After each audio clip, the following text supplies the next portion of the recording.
બુધવારે પણ વિવિધ વિસ્તારમાં માવઠાએ બગડાટી બોલાવી। સતત બીજા દિવસે બુધવારે રાજ્યના કેટલાક ભાગમાં માવઠાએ બગડાટી બોલાવી। કાળઝાળ ગરમીની વચ્ચે ગીર સોમનાથના ઉનામાં મિની વાવાઝોડાની એન્ટ્રી થઈ। પહેલા તો ધૂળની ડમરીઓ ઉડી, તોફાની પવન ફૂંકાયો અને પછી ધોધમાર વરસાદ તૂટી પડ્યો, જેથી ખેડૂતોને લોકો ચોંકી ઉઠ્યા। ખાસ કરીને કેરીના ઇજારેદારોના જીવ તાળવે ચોંટી ગયા છે। તો મિની વાવાઝોડાના કારણે કંસારી ગામના રસ્તા પર વૃક્ષ પણ ધરાશાયી થયું। તો ગીર સોમનાથ, ગીરગઢડા, હરમડિયા, પીચવી, એભલવડ, ધોકડવા, બેડિયા સહિતના ગ્રામ્ય વિસ્તારોમાં પણ તોફાની પવન સાથે કમોસમી વરસાદ ખાબક્યો। ધોધમાર વરસાદના કારણે રોડ પર પાણી વહેતા થયા।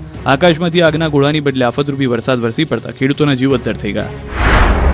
કમોસમી કમઠાણના દ્રશ્યો સાબરકાંઠા જિલ્લાના છે।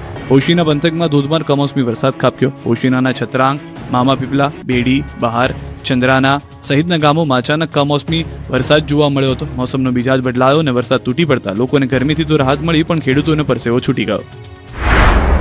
તો અંબાજીમાં પણ માવઠું પહોંચ્યું હતું। ધોળા દિવસે સૂરજદાદા ગાયબ થઈ ગયા અને વીજળીના કડાકા ભડાકા થવા લાગ્યા અને તોફાની પવન ફૂંકાવા લાગ્યો। મિની વાવાઝોડા સાથે વરસાદ શરૂ થયો, જેથી લોકોને આખરી ગરમીથી છુટકારો મળ્યો। આ તરફ વીજળીના કડાકા ભડાકા સાથે વરસાદ ત્રાટક્યો હતો। ભરૂચમાં ભારે ઉકળાટ બાદ ભરૂચના પૂર્વ વિસ્તારમાં ધોધમાર વરસાદ પડ્યો।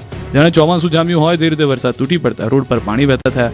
વરસાદને કારણે વાતાવરણમાં ઠંડક પ્રસરી। ખેતરમાં ઉભેલા પાકને પણ નુકસાન થવાની ભીતિ છે। મીઠા ઉદ્યોગને પણ વ્યાપક અસર થવાની શક્યતા છે।